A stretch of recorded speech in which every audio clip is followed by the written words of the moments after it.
మహారాష్ట్రలో Zika virus కలకలం సృష్టిస్తోంది. పూణేలో 6 జికా వైరస్ కేసులు నమోదయ్యాయి.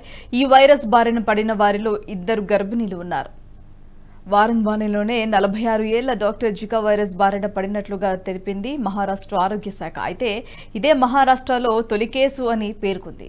ఆ తర్వాత వైద్యుడి నుంచి అతని కుమార్తెకు కూడా వైరస్ సోకినట్లు తేలిందని వెల్లడించింది. మాండ్వ ప్రాంతానికి చెందిన 2కి కూడా పాజిటివ్ గా తేలిందని తెలిపారు అధికారులు.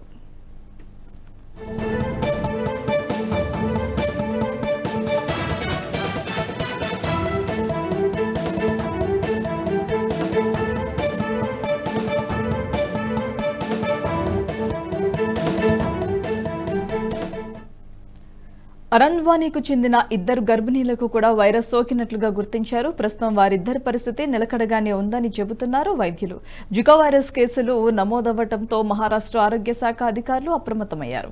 పూణే మున్సిపల్ అధికారులు వైరస్ వ్యాప్తి చెందకుండా నివారణ చర్యలు ప్రారంభించారు. దోమల వృద్ధిని అరికట్టేందుకు చర్యలు చేపట్టారు. వైరస్ సోకిన ఎడోస్ దోమ కాటు కారణంగా ఈ వ్యాధి వ్యాప్తి చెందుతుందని వైద్యులు చెబుతున్నారు. ఈ వైరస్ సోకినప్పుడు బాధితుల్ని డెంగ్యూ లక్షణాలు వారిలో కనిపిస్తాయని తెలిపారు. 1947లో తొలిసారిగా ఈ వైరస్ ను కనుగొన్నారు.